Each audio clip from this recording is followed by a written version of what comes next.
Digital product businesses are some of the most attractive acquisitions in today's market, but they're also where I see many buyers get a bit burned. So unlike an e-commerce store where you can touch and feel the inventory, or a SaaS where you can log into a dashboard, digital products tend to live in this weird nebulous space that requires somewhat of a different approach to due diligence if you're looking to acquire a digital product or a info product, or a course, whatever you want to call it, right? I've helped buyers acquire over 2,000 businesses, and digital product deals have some of the highest margins out there. So the potential here is amazing. On the flip side there, the potential for a higher failure rate post-acquisition also exists if you don't understand the digital product business a bit better than your average Joe. So in this video, we're going to dive into how you as a business buyer can actually do some real due diligence when it comes to acquiring a digital product business. All right.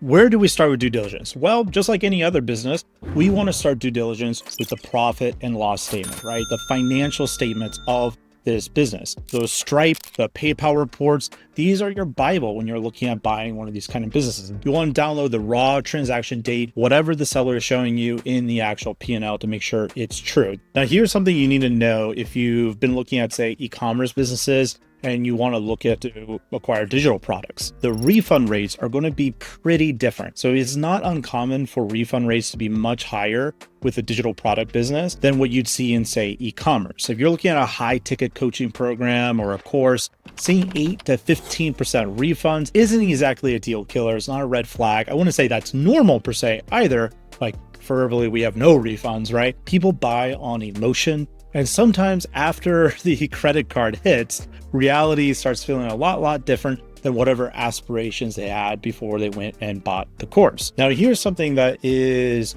I wouldn't say a myth, but it is a common thought that a lot of people have, where some buyers might mess up, but not you because you're watching this video, is they assume a digital product costs nothing to produce.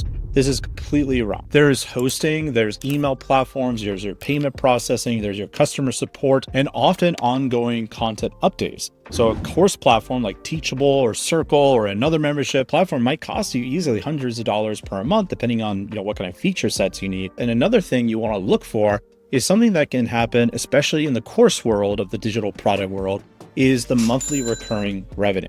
So a lot of courses, they'll have maybe a membership site or a continuity program where their students are paying every single month. Maybe it's like a weekly workshop or something along these lines, right? And this is fantastic MRR. It keeps people engaged, keeps people in the course, and actually helps them finish the core course that they bought because they feel like they're part of a community, right? All is well and good. The issue you need to find out is if they do have MRR, that monthly recurring revenue, is that revenue transferable to another payment processor? Otherwise, it means you'll need to get all of those customers that are paying every single month to sign back up for the recurring once you take over the business. So you either need to negotiate with the seller to take over their existing processor account or ensure there's a seamless migration plan, ideally with the payment processor rep that they're using and the payment processor you're using, to make sure that migration is smooth.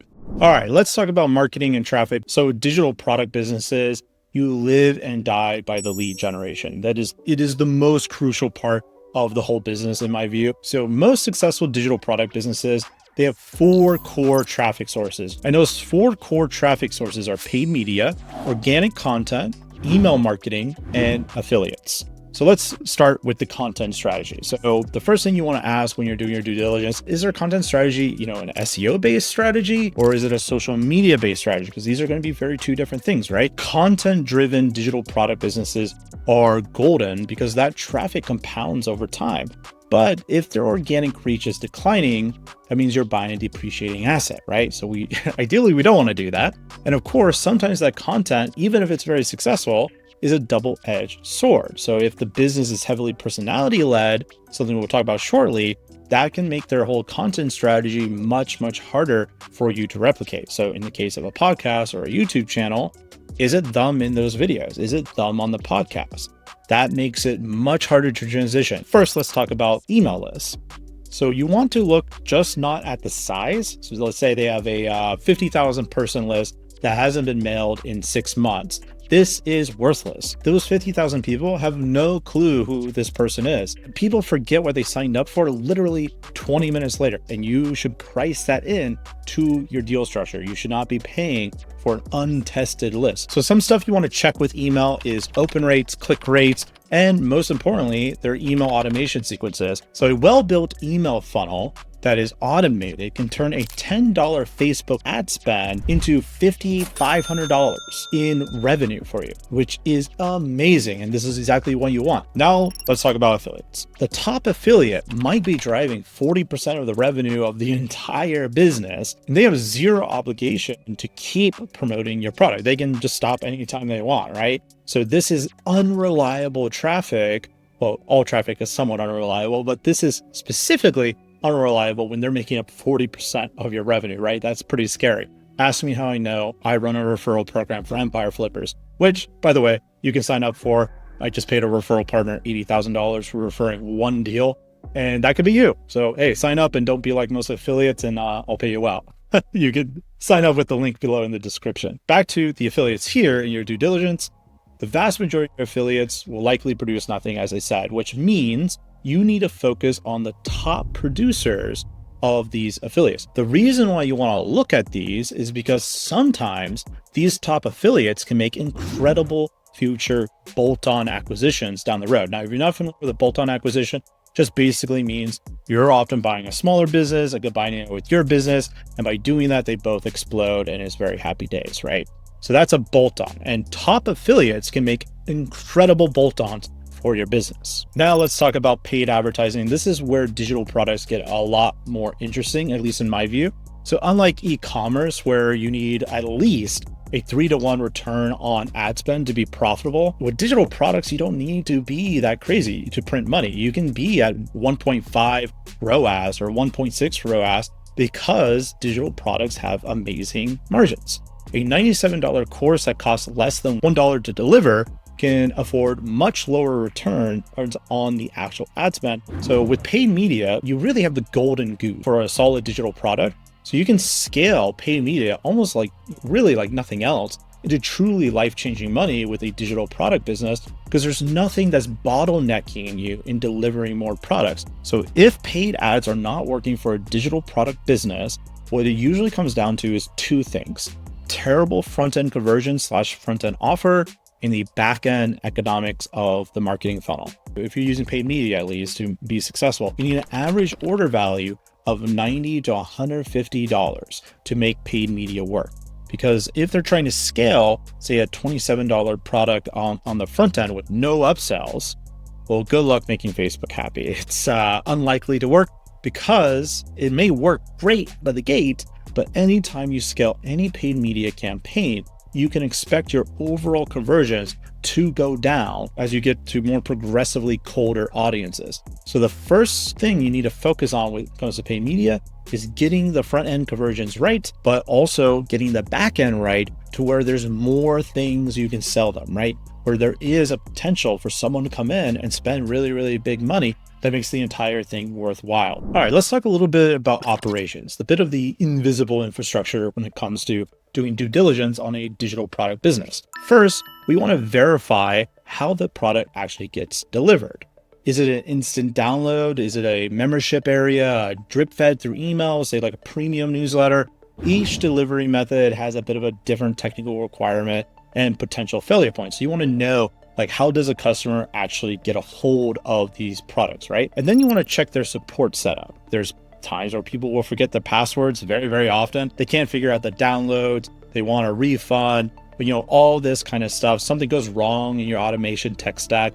This stuff happens all the time. So you want to know, how do they handle this and how do they keep visibility on top of it, right? So do they have someone on their team that is checking like a support inbox of some sort? Are they using Zendesk? Are they using Freshdesk? All this type of stuff, right? If the support is handled through a random email address that no one's checking, well, you're inheriting a mess. Now it's time for us to talk about some tedious stuff here. Like when you buy a digital product, you need to do a few things here to make sure you do not get burned. First, you need to verify ownership of every piece of content, the design elements, the templates, any kind of like a system that they designed, that they trademarked, that they've named?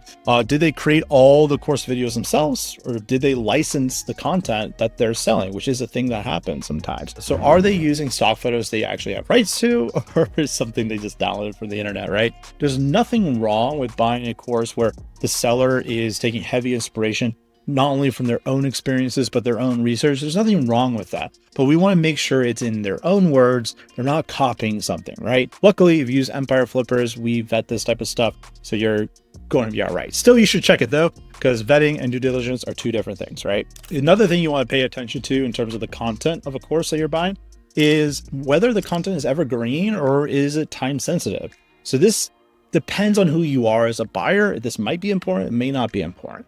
A course on how to build a log cabin, for example, will probably be good for the next decade, right? Whereas a course on Facebook ads in 2024, that will be outdated by 2025, which, is when this video is coming out, right? But of course, that doesn't mean rapid changing industries are bad buys, right? It's just knowing what you want up front. Once you look at all this content, and whether it's evergreen or it's time sensitive, you want to map out all the bundled assets, so the workbooks, templates, any software licenses, any bonus materials they're using. And here's a pro tip. When you're mapping out all of these assets, sometimes you'll see the free bonuses that they give away with, like, say, the main course, the $497 course. That might be perfect, that instead of giving that away for free when they buy the main course, you turn that into a premium lead magnet that you charge, say, $19 for. And now you might have found your foot in the door offer when it comes to paid media of that first thing, that impulse buy, and then you upsell them into the course. Now, if you want to look at buying a digital product business and you don't know where to begin, well, let me help you out. The best thing you can do is go to empireflippers.com/marketplace. If you haven't signed up, you can get a free account with us. We get digital product businesses, both info, like educational course content, but also we get like more traditional, or I shouldn't say more traditional, because info products are more traditional, but we also get other digital products that are not course content that you can look at too. And we're very newbie friendly. So if you've never bought a business, do not worry, my friend. We've helped buyers just like you acquire over 2,400 businesses over the years. And I look forward to helping you acquire yours.